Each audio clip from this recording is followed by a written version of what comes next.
ሰላም ውድ ተመልካች አድማጮቻችን ዕለታዊ የሆነውን ከባንክ እንዲሁም ደግሞ ከትይዩ ባንክ ያገኘናቸውን የምንዛሬ ተመን መረጃዎች የዛሬን የካቲት 17 2018 ዓ.ም ይዘንላችሁ መተናል። ዋና የሚባሉ ምንዛሬዎች ዩኤስዲ፣ ዩሮ፣ ፓውንድ፣ ስዊስ ፍራንክ፣ ካናዳ፣ አውስትራሊያ፣ የቻይና፣ የኩዌት፣ የዲራም፣ ሳውዲን ጨምሮ የኦማንን፣ የጆርዳንን፣ የባህሬን እንዲሁም ደግሞ የኢጅፕትን፣ የቱርኪሽን፣ የእስራኤልን ሽቅል በትይዩ ገበያ እንዲሁም ደግሞ በአሜሪካ በዩሮ፣ በፓውንድ፣ በስዊስ ፍራንክ፣ በኩዌት፣ የዲራም፣ የሳውዲን፣ የቻይና ዩዋን ደግሞ በባንኮች ዛሬ ዕለት በስንት እየተዘረዘሩ እንደሚገኙ ያሉበትን መረጃ የምናሳውቃችሁ ይሆናል።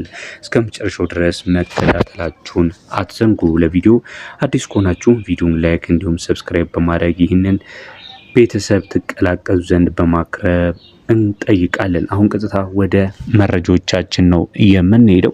ከአሜሪካ ዶላር እንሄዳለን። የአሜሪካ ዶላር በትይዩ ገበያ የተወሰነ ቅናሽ ማድረጉን ተያይዞታል።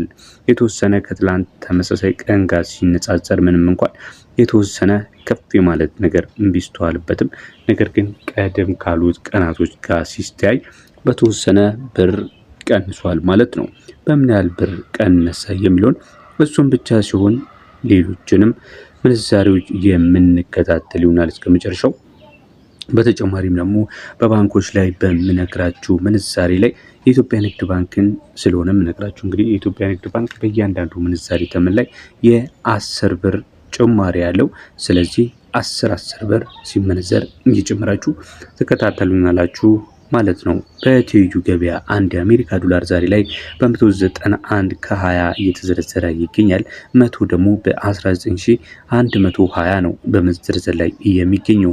ዩሮን ስንመለከት 1 ዩሮ በ225 ብር ከ40 ሲዘረዘር 100 ዩሮ ደግሞ 22540 ብር ነው በመዘርዘር ላይ የሚገኘው።